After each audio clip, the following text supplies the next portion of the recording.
Wow. I just had the most amazing conversation with Dr. Haley Parker. She is out of Tyson's Corner, Virginia. This woman, she is amazing. She is a holistic practitioner.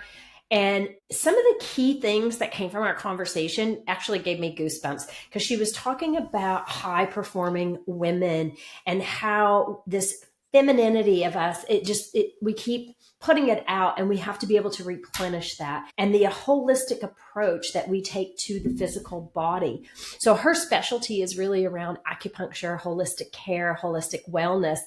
And some of the things that we really connected on were these subtle whispers that as individuals, lots of women, these subtle whispers that our body starts telling us that, hey, I'm giving you clues, I'm giving you messages where things are off, and how to tune into those subtle whispers and how to integrate things in your practice, in your rituals for self-care that really do fuel you. Now, we know everybody's different, and each of us are going to have different things that are important to us. And so it's finding those mechanisms.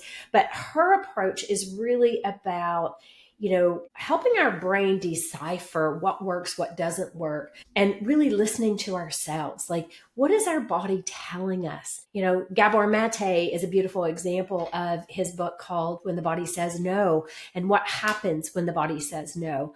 But she's looking at things from a holistic approach with regards to how do you take micro steps that accumulate over time.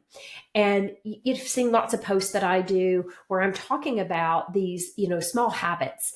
It's the same thing, these micro steps, these small habits that make significant change over time. It's just being consistent and disciplined with those micro moments.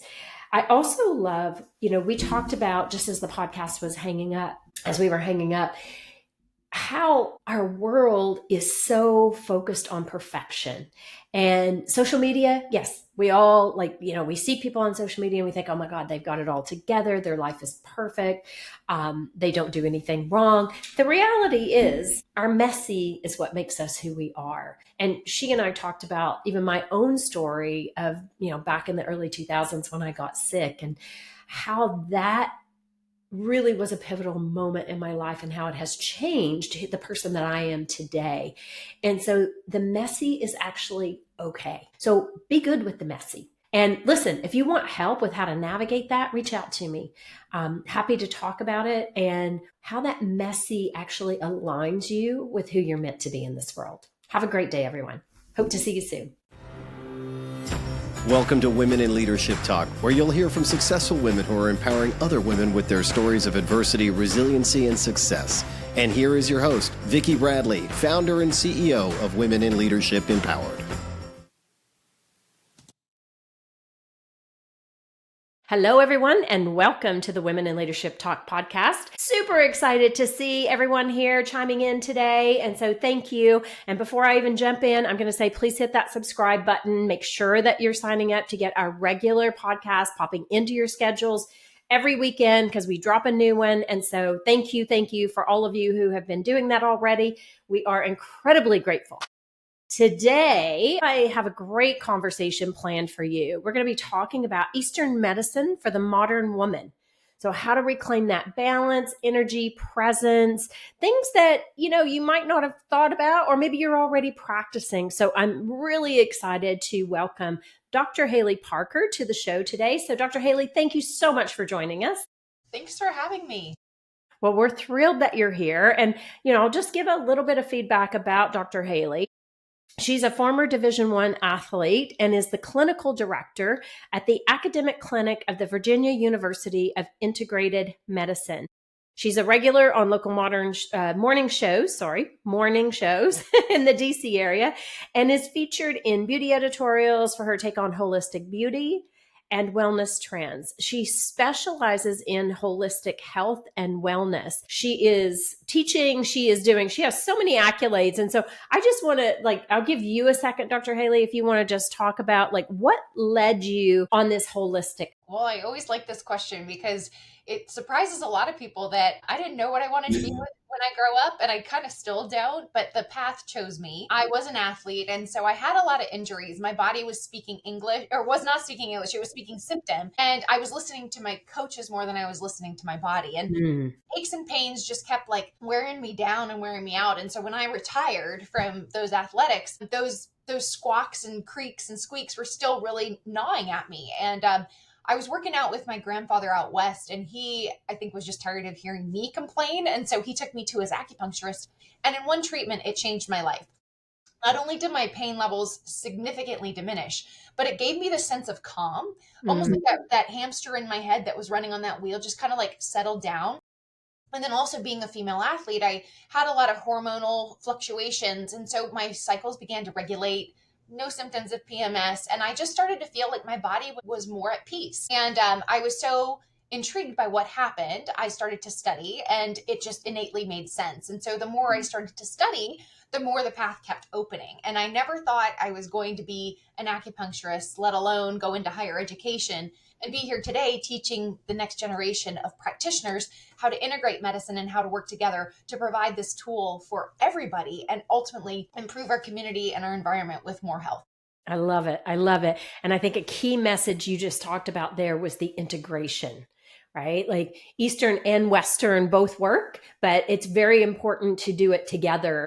So I'm excited for us to dive in and talk a bit more about the work that you're doing, but also how it impacts, high performing women. You talked about being an athlete and then this passion for understanding this holistic approach. And personally, I mean, we talked a little bit before we jumped on the show, but I practice this myself. Like I can't promote it enough. And people who haven't had an opportunity to experience it, like it is life changing and it can be incredibly helpful, especially when you're going through things. So, let's talk about this word acupuncture. A lot of people freak out over that because they think, oh, needles, I have these needles in my body, or they may have, paranoia about needles.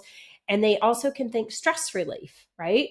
So I know you see this as so much more. So can you share really more about acupuncture and from a holistic perspective, why so many women are driven toward utilizing acupuncture? Sure. So that is a very intriguing question in the sense that, when we think of needles in the Western world, we often think of a hypodermic needle. Hmm. And a hypodermic needle is an acupuncture needle is a sixth the size of a hypodermic needle. So hypodermic needles also are much larger because they typically are giving a shot or taking blood. And so you do feel them as they pierce the skin, and it's not supposed to be a pleasant experience. It's often a part of the whole sick care Hmm. model. Whereas acupuncture, these are microfine needles and they create a little bit of a micro trauma. And because of the modern invention of a guide tube, it really disperses the free ends of the nerves at the surface of the skin. So they're very imperceivable. Maybe like for our female listeners out there, even our male listeners, think of plucking an eyebrow. Like sometimes you can really get a spicy one, but for the most part, it's like a little like zap, but Hmm. patient is often the worst. Now, even as an acupuncturist, I sometimes still flinch with a needle. It's totally normal. We're archaically wired to protect ourselves, but learning the benefits of acupuncture, you totally embrace this after a while because what acupuncture does is it drops you into an alpha state of relaxation where you're releasing endorphins and neurotransmitters, changing your blood and brain chemistry, and really going into a peaceful like Zen zone where Hmm. your body can do this hyperbaric healing. So as far as why are more women driven towards this, especially, highly, we could fill in the blank there, right? Like highly driven women, but high performing women, it's often because we lose that anchoring maybe in that like zen or that femininity of just being able to receive or come back to ourselves. A lot of our energy goes out. Also, as many high performing people would, we tend to say, oh, we'll do that later, right? We'll sleep later. We know the laundry is going to wait for us when we get home. So it's like, okay, I'll do that later. And Yep, so, guilty. yeah, it's, I think everyone can admit that to some degree. And so the self care tends to go later, later, later, because as high performing people, we are continuing to function. We're highly functional, even if we're not still on fumes. And so ultimately, when we have something like acupuncture, which is so effective and so potent in helping to reset our nervous system, supporting all of our 11 integrated systems to really give ourselves that jolt into health, then we're able to go back into whatever game or project or performance that we need to do and be able to be very attuned and continue to go. And then some of the other things you continue to set back for later. But a short amount of time in that we call needle nap really help refine, recalibrate, and just like any electronic, reset us so that we're able to get back out there and optimize whatever activity we're going into. Love it. Love it. Yeah, totally agree on that. So what are some of those most common emotional and physical symptoms that you see in women who are trying to do it all? I mean, I know we talk about high performing, but we do tend to put on that superwoman cape, and, you know, it can show up in lots of ways. It can show up in caregiving if we're in that sandwich generation, you know, we're leading big teams, like whatever. So what are some of the things that you see? You know, so we have to remember that 5,000 years ago when the Chinese discovered this medicine, and also, by the way, traditional Chinese medicine is also just traditional East Asian medicine at this point, because many different schools of thought, Japanese, Korean, Taiwanese, they were all building this medical world over there in the eastern part of the world. So traditional East Asian medicine, thousands of years ago, they didn't have microscopes or x-ray machines or the modern technology that we do, but they really did understand that you're more than a physical body. You're a mental, emotional, spiritual body in a physical form. And so we often in our Western world tend to be very reductionist and look for the tangible. And yet we all know as human beings that sometimes you just can't quite put your finger on it, right? Or we have this like sixth sense, this spirit about us. Like any mothers out there, it's like you kind of just have this like knowing when your kid needs you, right? Or like there's these things that we maybe just don't have the technology to measure at this point. But to be so ahead of their time, thousands and thousands of years ago, they understood that the body typically is the physical aspect of the imbalances going on in any of those different planes of human existence. So as far as like sometimes we carry the weight of the world or the stress on the top of our shoulders, perhaps we have like that you know, tightness in the pit of our stomach, or maybe we're feeling palpitations as far as like, oh, I'm about to give this huge presentation to, you know, my higher ups, or you have that tightening in your throat. Maybe you're having the hot sweats or the, you know, the inability to regulate yourself because you're just feeling like everything in your life is out of your control. And I would say, going back to a lot of our audience, you know, when you're not even in control of your own person, that tends to feel even more disastrous out there with all the other non-controllable variables, right? And so when you're living in an environment in that interface between your outer world and your inner world, giving your body that chance to find its harmony and the homeostasis allows you to better work with all the other aspects in your immediate world. Yeah. Love that. Love that. And I love how you tied it together with, you have your physical body and then you have all the other aspects of who you are. And so how do you take care of all of those pieces? Like we often do treat the symptoms versus the real cause of what's going on. And sometimes that's necessary, right? Sometimes, you know, you wake up and you have an excruciating migraine. Maybe it was self-induced by like having a dinner party or something. But if you have to get up and get back on the horse the next day, you know, sometimes you do need to treat the symptom and tough it out, which a lot of us on the podcast probably have that determination to do. However, when that is a recurrent chronic situation, we really have to ask ourselves, like, well, where's the root of this? Let's not just put a Band-Aid over the symptom, but like, where is this headache coming from? Am I dehydrated? Is it hormonal imbalance? You know, am I maybe allergic to something? Did I sleep wrong and have a kink in my neck and it's musculoskeletal? There can be so many root causes for why you have that symptom, rather than just band-aiding the symptom and not ever addressing the root. Remember, the body's very intelligent and it's going to find really creative ways to then find another way to get your attention and speak symptoms. So for sure. Ultimately, the idea is that if we can practice this medicine preventatively, we're able to intervene sooner than later. And a lot of my patients will come to me and they'll say, oh, doc, I'm already so far gone. I'm already in my 80s. I have arthritis. You know, what can this really do for me? And it's like, you know, at whatever stage of life you're in, it's a great intervention. It can help support the system and help the body to heal from the inside out. Ideally, the way that this is meant to be practiced as a more complete lifestyle medicine, where we listen to these symptoms and we're intervening to help the trajectory of our health in more of a positive direction. I joke and I say it's actually healthcare, not sick care. Oh, I love it. And that's a good way to frame it, right? It's thinking about how do you have a healthy longevity? And so doing things that fuel you versus deplete you. Right. So We're no saints, right? All of us are human, and all of us, like, I mean, even I would say to my parents, I still drink coffee, and I still, I'm a tequila drinker, but we're 80-20 rule, right? Recognize when you're really pounding, an extra pot of coffee, and how you can then rebalance it with hydration, remineralizing, and then potentially, like, so your body doesn't crash out, or your adrenals don't like just like give you a really big scream. Ultimately plan a later weekend so you can recover and you can help maintain that balance over a period of time. yeah, love that. Love that.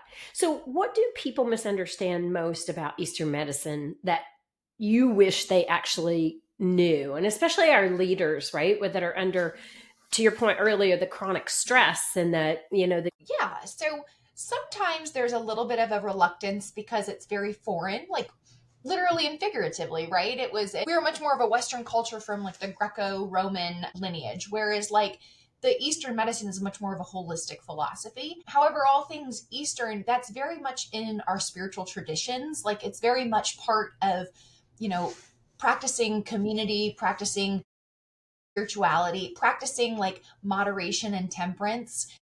And that's found interwoven in a lot of other traditions we have in our cultures, like across the world. But when we look to East Asian medicine, we have to remember that that was practiced as part of more of that was implemented more in their world. So it comes from roots in Confucianism, it comes from roots in shamanism, which our ancient ancestors from whatever part of the world we came from had that as well. And it was really living in nature. And we forget that as these really supercharged cerebral beings, we're still part animal, we're still part of nature. And we live so much of our life with synthetic lighting. We live so much of our life with like clocks, or like we are tired, and yet we have to like wake up at 4 a.m. to get our workout in, to then like, get the kids to school, then get to work on time through traffic, and all of these variables that we now force ourselves into as part of our existence. So when we debunk it a little bit, East Asian medicine is really about recognizing your environment and how you can best work with your environment, while also listening to those subtle whispers and signals of your body so that you can maintain your balance in a world that seems sometimes very chaotic. yeah, great point. And I love what you just highlighted there about these subtle whispers, because in the beginning they can be subtle whispers, and then eventually they become very loud screaming noises that if we're not paying attention, if we're not addressing and really looking at what our bodies are telling us, like that can really turn into physical ailments, right? And we know that women in particular, like there's a massive increase in autoimmune diseases. And a lot of that is because of chronic stress and, feeling like you're carrying the weight of the world on your shoulders. And so it's like finding mechanisms, like often clients will come to me and they'll say, Vicki, what are things that we can do? I'm going to book a spa day, but it's not just about a spa day, right? It's more about what you're talking about is how do you include preventative medicine or preventative, what's the word I'm looking for? Practices, rituals that support even taking that time, because to your point about, we live in a world where it's a concrete jungle. We've got synthetic lighting around us, like making sure you're taking that time to go out in nature and recharge, hug a tree. Like I love trees. I love trees. Put your feet in a puddle, like go back and play like we were when we were kids in a way. But Vicky, we're all guilty of it. I mean, I catch myself sometimes, and I especially like, have you ever heard yourself talking? And like, I tend to be a bit of a venter, and I like this. Fortunately, so I don't internalize everything, right? But I'm talking to some of my girlfriends, and I'll just be like, I'm sick of hearing myself talk, and I'm like, whoa, whoa, whoa, listen to what you're saying. I am stressed, and your brain, your subconscious brain really cannot decipher what your reality is versus what when you're telling it like I'm so stressed, I'm so stressed. So it's almost this positive feedback loop where yes, your words are powerful, but also when you're really hearing yourself, like you're giving yourself your own answer. And I sometimes also kick myself, and it does hurt when I'm like, I tell all my patients this, and yet I'm like feeling hypocritical. Sometimes it is hard. You can't pause. Like there are periods in life that are just full throttle, like turbo mode. And the end in sight is 2 weeks out after the, back-to-back conference you're about to go to it. And you have to just give yourself that grace that you're human, you're doing what you can, and that we're sometimes in these ruts, but what implementations can you do to help support yourself? Sleep hygiene, drinking more water, right? Taking some supplements for adrenal support. Like, maybe when you're on the plane, like, not wearing makeup and doing like a little, like, I don't know, moisturizer or some ritual, like something that can help your brain be able to recognize, like, I'm supporting myself through this stressful situation so we don't tip over the edge. Everyone has a different tolerance. And a lot of the time, especially with my high performing patients, particularly my females, just reminding them you're not failing when your body's getting sick, or you're not failing when things are feeling tense and stressed. It's more a matter of like, let's listen to this so it doesn't get worse. And also potentially let's try to like get to the deeper things of like, well, how can we make some slight modifications? I had a very, very wise mentor tell me one time, it's often not a huge change. It's a 5-degree change. And when we think of vectors, it's like that 5-degree change can actually change the trajectory of a rocket so significantly, right? Like the trajectory of your life with just these small little implementations. 5 minutes of gratitude in the morning. Journaling, your stressful thought versus letting it ruminate in your head. Calling a girlfriend and just like saying, hi, I love you, and then clicking out down the phone, or whatever it may be. A small little thing can actually like shift your brainwave to then bring you back into, hey, I got this. Yeah. Yeah. I think that's an important distinction that you just shared too, because those micro moments, like the micro needles of acupuncture, they are very powerful and they accumulate over time. So I think that is a very important aspect of that holistic care. And as high performers, we're always like, the mindset is usually all or nothing, right? We just like go, pour ourselves into it. And so it's how do we implement these micro moments, these things that fill us up, whatever that is, because it'll be different for everybody, right? That is a great point, because sometimes I really didn't resonate, like anything. And Vicky, you might be able to like agree with this. Or like sometimes I get so annoyed with people being like, oh, you need to take more time for yourself. I'm like, I would bite people's heads off. I'm like, what do you think I'm trying to do? When you're actually just trying to relax, you don't want someone like telling you what you should do or telling you what works for them, because what works for them isn't necessarily what works for me. For the longest time, yoga just wasn't my thing. Like I would have preferred to go for a 20-minute run, like really sweat out, do some stretching afterwards, and like in 30 minutes be jumping in the shower and then like getting back to what I needed to do. But it gave me that release. Whereas like other people really wanted to slow everything down and stretch. And now, mind you, I know there are different forms of yoga, but it was never the thing that like called to me. And so it almost became more of a stressor when I was trying to implement, do more yoga. Everyone says I need to do more yoga. And it was like, but also trust yourself that you know yourself and what is going to make you feel that sense of, okay, I'm coming back to myself and I'm feeling a bit more centered. I've checked a box, or I've balanced out my like mental, physical, emotional self-care for the day. And what does that mean to you? A practice I implemented a long time ago was journaling. Not everyone likes to journal. Sometimes the perfectionist in me is like, oh, I don't want to ruin this journal by like scribbling in it. And you have to really find what it means to you. Yeah.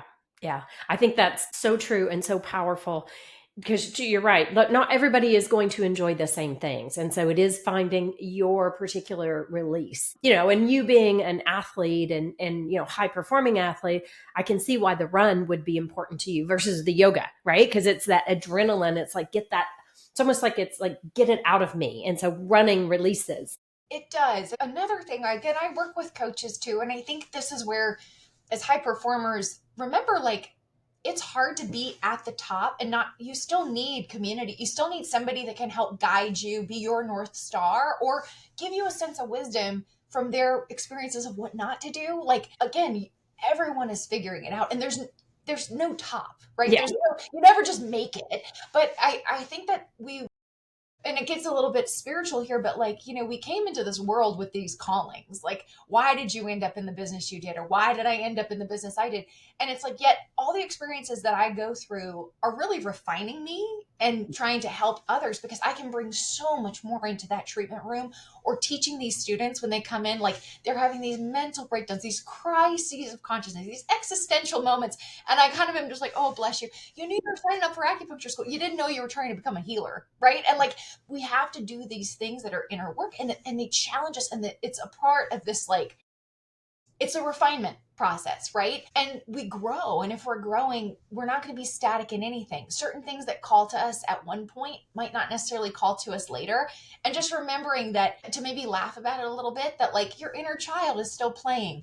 The future you is still figuring out all the experiences, to share with others. And here we need each other to reflect. And it's a lot of the time when I'm talking to a patient that I'm like, wow, that advice was for me. And like, we'll share this moment of like, I'm giving somebody advice, and yet as my human form, I'm like, thank you. Like, your super conscious just helped reflect that back to me.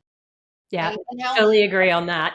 powerful that synergy is, because sometimes too, for those patients, they're coming in feeling like, who am I? What's my purpose? Why am I here? What am I doing with my life? I feel like an imposter. And I'll like look at them and I'll be like, without you, I couldn't be me, right? And without me here, I wouldn't be able to tell you this. So like, get on, girl. Like, you go and do your thing. And whatever it is that they sometimes just need to be, there's just that point of like crossing where we needed each other for that little enzymatic reaction, 100%. and we go on in our separate ways. But what that is, sometimes I will have to just say, my higher conscious knows what it's doing. I sure as heck might not always know what I'm doing, but those things in our life are all leading towards something. And if we approach life in that way of like, everything is a miracle, even if it's a learning lesson, even if we have to like get up and rub some dirt in it and like wipe our own tears and get back going, ultimately we look back and we learn a lot more from some of those mistakes. 100%. We don't often reflect and dissect our wins as much as we really dissect our, like, had to U-turn there, or had to reroute there, or had to, completely rebuild and rescaffold there. We really start to think like, wow, where could I have done this better? And Yeah. that builds the future version of us, which is often wiser. 100%. 100%. And aligns you more with who you are truly meant to be, if you are aware enough to pay attention to those things.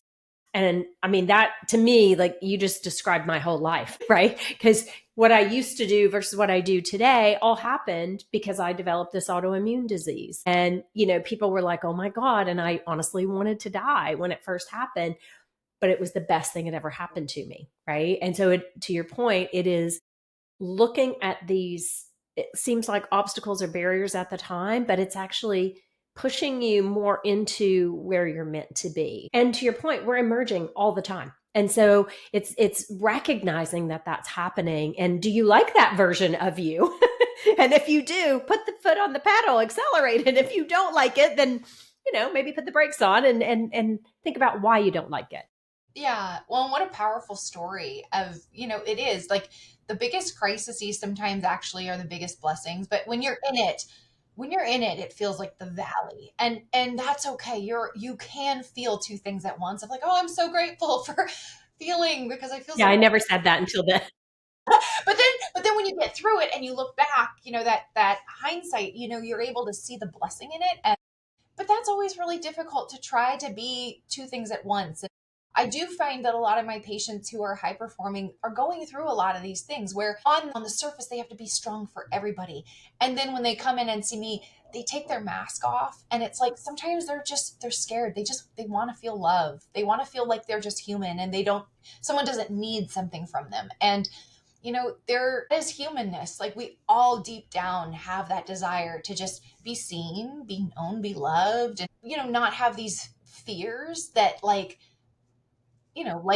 life can throw us curveballs, right? And it will. Guaranteed, it will. It's more about how we respond to those curveballs, and really taking that time to recognize who you are becoming, right? And that, It does take time. I mean, anything.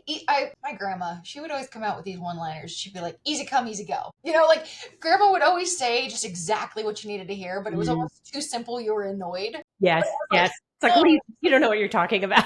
it's like, everything in moderation, even moderation. And you're like, but easy come, easy go.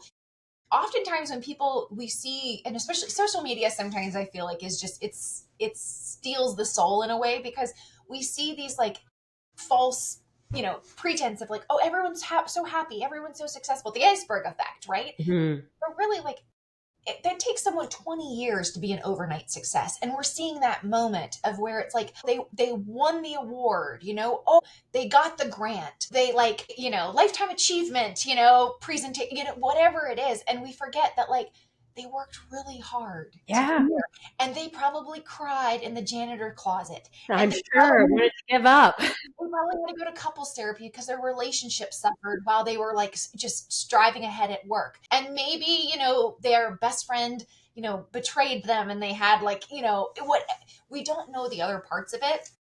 And yet, to have compassion, I sometimes am better than others of, when someone's having like a snappy moment with me, I'll be like, okay, they maybe have had a really bad morning because I have those too. And yet we judge in that exact moment versus 100%. thinking there's a lot more that goes on, and remembering that 99.9 of our percent of our DNA is more similar than different. And so we're all human, and we're all kind of still trying to strive for those same things: safety, protection, love, family, the things that we really all, at the end of the day, It's what makes sense. are working on. Yeah. I love that. I love that. Wow. Such a powerful conversation. And thank you so much for sharing that. I am going to switch gears just a little bit because I do want us to talk about facial rejuvenation and facial acupuncture. Same thing. So many women, were conditioned as well. And it's like looking at how does facial acupuncture become an alternative to things like Botox or fillers. And I really want us to talk about this because I'm passionate about it. And I just love to hear your thoughts on how does it help women feel more confident and more radiant, from their own natural collagen, their own natural being. Great question. And I hope all of the listeners out there do not get us wrong. Like, the physical appearance is still very important, right? Like, we put our best face forward. And when I feel like I'm put together, I bring a whole nother kind of energy with me. On our side of medicine, real beauty comes from the inside. And I think anyone would agree, like, that's it from the inside, whether it's personality, whether it's energetic, mitochondrial vibration. It is, how much your skin is hydrated, your microcirculation to the face, the years and years and years, the 10 years ago when you were putting your sunscreen on and you were eating your fruits and vegetables to now, right? Like, the skin is such a mirror of what's going on internally. The microcosm reflects the macrocosm. And so when we see somebody in traditional East Asian medicine, we often look at the eyes, and we call it the shen. The shen is like the overarching spirit of the body. When someone has good shen, like, they can be, in their 80s, 90s, and it's like their shen is strong. Or they can be like, a young kid and their shen is like fractured or distracted. That energy that's boiling out on the inside and glowing on the outside. Now, our skin is very delicate. It's the largest organ in the body, and it gets all of the external bombardment from our toxic environment. And unfortunately, we live in a toxic environment. Our body has many mechanisms to help detoxify, but unfortunately, again, the skin is one of those organs that's constantly trying to detoxify. And if our other detoxification systems and elimination systems are backlogged, well, you're going to get more out on the skin. The face, being that it has so much circulation, is typically that mirror. Now, with Botox, I have clients that do both. We call this no tox. So the no tox, or that microneedling, that facial acupuncture, it's going to be working on that deeper dermal layer of helping to build the collagen and that microcirculation from the inside out. I do instruct my patients, though, that it's not a one-time fix. Just similar to our earlier conversation, when you're looking for that result, that's where you go the Western medical, like, go and get your filler, go and get your Botox for that result. But let's do something to build you from the inside out. And when they're coming in for the microneedling, we're also working with them on body acupuncture points of helping re-regulate their systems, as well as some lifestyle coaching, such as how are their hydration levels? How are their sleep levels? How is their stress management, right? Mm. What are some other like small 5-degree changes that we can implement so that we can ultimately have their goals met? Some people's goals are they just want to prevent aging. Some people's goals are they want to get rid of those angry focus lines. Yes. Trust me. You know, other people are like, I feel like I'm doing something for myself. And this is one of the only times I sit still and I let someone else do something for me. So when we go through a consultation, we get their goals and we understand what they're wanting, and then we work with them. It's very much a patient centered care model. And then working with other practitioners, I sometimes do make referrals out of having them go for a consultation with a Medi Spa doctor. Sometimes, rarely, but there are some times where they maybe go to stronger interventions, but ultimately, what do they want to get out of the treatment and how can we build them from the inside out? Because again, your face is very much a part of you. Someone said to me, the best outfit you can wear is always going to be with a smile. Oh, I love that. I love that. That's a great comment. And so, I think one of the things that so many women are worried about is, and not just women, men too, right? Like if they take the route of Botox, do I get that, sort of expressionless face? How does that work with acupuncture? Hmm. Well, so that expressionless face, I mean, I think that's oftentimes the person who's implementing, providing the Botox. Like you can dial that back a little bit. With acupuncture, the reassurance we have is that we're not going to do anything that's going to override your body's natural mechanisms. Mm-hmm. Meaning we're not putting any product in your cells to kill a nerve or to, rid you of an expression or have an imbalance of different muscles firing. Your body will naturally be able to take those signals from the microneedling or the acupuncture and be able to connect the dots, literally connect the dots to help with your brain's focus to certain areas or with musculature. A lot of the time, even with that squinting or whatever we're doing, sometimes we don't even realize we're doing it. So by having that proprioception with the needle stimuli, you're able to better understand how you're making certain expressions and potentially like modify it. Now, smile lines and those, those are good things to have too. They show you your personality and your characteristics. But if we can maybe modify the harshness and take the edge off a little bit, so you're feeling confident, you're preserving your aging, and you're also still able to make movements, it's a happy medium. And going back to grandma, everything in moderation. Yeah, I love that. And you're right. Like I love seeing, well, I know for me, like I have the little lines here where because when I smile with my eyes. And then you have the little wrinkles here. And it's like, okay, but that just shows you I'm a happy person. I smile and laugh a lot. So many people are getting away from smoking. I mean, there's a lot of the vape pens now, but also when we do our micro needling, a lot of people have a lot of those fine lines around here, and that's from straws. Well, it's a catch 22. Well, I want to drink from a straw so I don't, darken my teeth or, whatever the coffee or whatever it is. But then you're getting these little lines, and it's like, we just can't win. But ultimately, there are many things that you can do to help to modify. And again, we're living life. So if they relate it to math, right? We have X and Y variables in this like algebra equation. And so what are the things we need to add so that we can still get the products that we want? I don't want to always give up my coffee. I don't want to always, cover my face and wear so much sunscreen and sit under umbrella when I go to the beach and like one of my great vacations, I finally get to go. But what can we do so that we can add or subtract to be able to still maintain what we want?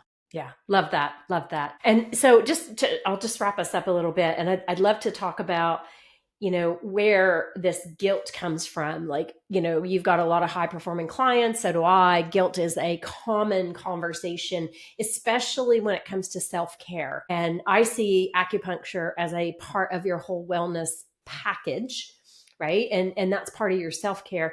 So what would you tell women who feel that they don't have the time with respect to the importance of taking care of themselves today? You kind of mentioned it earlier about we wait. Yeah. In addition to my high performance clients, I'll sometimes get the oncology patient who was formerly a high performance person, and then they were like, I never made time until I made time. And life has a way of really waking you up of like there's so much more to life. Now, that's such an extreme example, but it does go back to like you pay for it one way or another. There are the people who don't do anything, like maintenance on a car is a really great way of is a great analogy. You don't have to do any maintenance on your car. But then when the breakdown happens, You put a lot more money into it that you could have been doing little by little all along. Now, time is such a precious commodity. In fact, this is, we snap at the people we love the most, right? So it's like the thing I'm always like, I just don't have time for this. Like, or it seems like just one more thing. Yes. I try to also be reasonable with my patients that I see of like, they don't need to come in every week for the rest of their life. The idea is that we're here to support them and stabilize them, and it should become a part of their life. So even if it's once a month, something is more than nothing. And those little micro investments do add up. Treatments are cumulative. 1+1 is more than 2 in math. I know we're going with math, but that synergy of being able to help support your body, teaching your body a new trick. Your brain is still so plastic and creating neuro networks that it's teaching you how to go into a better sleep rhythm. It's teaching you better circadian rhythms in general. It's helping to support your body's natural process so that the littlest investment can ultimately make bigger changes. So it saves you time in the end. That being said, don't beat yourself up if you miss an appointment because you had a hellacious 2 weeks, and remember that like balance can be over 2-3 months. Like their time is kind of relative. And I think that when we get so structured and then time becomes so like minimal, we start to feel that scarcity, and it feels like the claustrophobia of everything coming in on us. And remember, wait a second, I'm in a really intense quarter. Come next quarter, here's what we can do instead. Or I give myself a report card. I got to tell you this one more thing. I'll give myself a report card, and sometimes I get A's on at least like getting up and going to the gym or Pilates, or, I got A's this week. Whereas like, okay, my dog didn't get very many walks, or like, oh, I really didn't, I wasn't very available for my family this week. Right. And so I maybe get B's and C's in certain areas, but I got A's in other areas. And then over time, like give yourself a little bit of that support of like, hey, I did a really great job. I went on a retreat this month that like really boosted my love tank and my spiritual like plus, right? But then you got to get back to work and go back to the grind. So that helps me to give myself a little bit more grace and not add more stress when I already am feeling stressed, and then I don't have time and it turns into that down. Yeah, I love that. I think that's really important. And as women in particular, we don't take enough time to celebrate what we did do because we're so focused on what we didn't do. And I love how you frame that. That is really important. So, giving yourself that grade, hey, I did great in this, but, next week I'll work on this part. Yeah, and I do feel that we're still in a time, I think the generations that are alive right now are shifting that paradigm a bit, but we as high performance women still have a lot of social constructs that we deal with, and we tend to be much more connection oriented, so our relationships are going to take a lot of precedence in our decision making process. And sometimes it feels like no matter what we're doing, it's never enough. So what's the first thing to go? Well, I can tell you for me, it's usually sleep, the gym, like a healthy home cooked meal. Like those are the things to go. And often we need to be strong and continue to keep our sanity and our groundedness so that we can continue to be that point of reference for other people. And also we're examples for others. And even something as simple that it was amazing when my friend taught me this. She goes, just say, oh, I'm sorry, I won't be able to get that to you today. I can get that to you by the end of the week. Like, I was like, oh, I can say that? Yes. I didn't know I could do that. And I'm still practicing this one. No is a complete sentence. And no doesn't have to be mean. It can be said with a smile, right? But sometimes saying no to something is saying yes to yourself. And we can be on this overdrive of being like, can do, and forgetting like, wait, why am I doing it? And the why is also where I continue to work for myself is like, is that going towards ultimately the direction my overarching goals and my priorities, my family, my career, there's these things. So anything that's not going in that direction is technically subtracting from it. If I have extra bandwidth, I'm happy to add that in. But certain things can be justified in that way, whereas others can't. And that is a subjective decision-making process. But sometimes people think like they're letting others down. It's like, well, you're not letting others down. Think of all the things you're letting down if you continue to give out your energy in these other ways. Exactly. Again, it's the accumulative, right? That you were talking about. Yeah. And it's not easy. And you catch yourself, even when you read all the books and you do all the coaching and you go to your therapist, she'll still look at you and be like, You're doing it again. So and you're just like, you're going to get caught in these patterns, and that's okay. It's getting back and just saying, okay, let me be a little bit more strategic about this, or let me recognize my pattern so I can intervene before I come down with a cold and I can't do anything for 2 weeks, or before I XYZ, whatever the really significant intervention may be. Exactly. Wow, what a great conversation. So, Dr. Haley, how can people find you? Because I know people are going to have questions, and I know you work with the school, like lots of different places. So maybe just share if they have questions that we didn't get to today. Where can they locate you? That's awesome. Thank you for suggesting that. So I work with Virginia University of Integrative Medicine. Our headquarters is in Tysons Corner, Virginia, so the Northern Virginia DMV area. And we also have a campus up in New Jersey and one down in the Atlanta, Georgia area. As far as my role, I'm bopping around. I'd say I don't even know my schedule as much as my front desk knows my schedule. I'm not that important. It's just more of like it's always going and changing. But if you have any questions, please visit our website.com or voim.edu. Sometimes something said here maybe plants a little seed, and maybe you're considering coming to school, or maybe it plants a seed and down the line it'll be another little nudge for you. So check out the website there. As far as we are a resource for our community. If you are in the area of any of our clinics, we have a professional clinic. We take insurance with all major providers, including the Veterans Affairs. Our student clinic is a cost-effective option. All 3 campuses have a student clinic. The student clinic is able to support our students in working with very interesting and even complex and difficult cases, and being able to pull them into the world of integration, working with other providers, as well as a very much patient-centered model of understanding the case and being very interactive with the patient. So any of those options are available to you, and otherwise stay tuned to our website, stay tuned to our media channels, and I'll look forward to working with any of you the chance I get. Awesome. Thank you so much. This was a great conversation.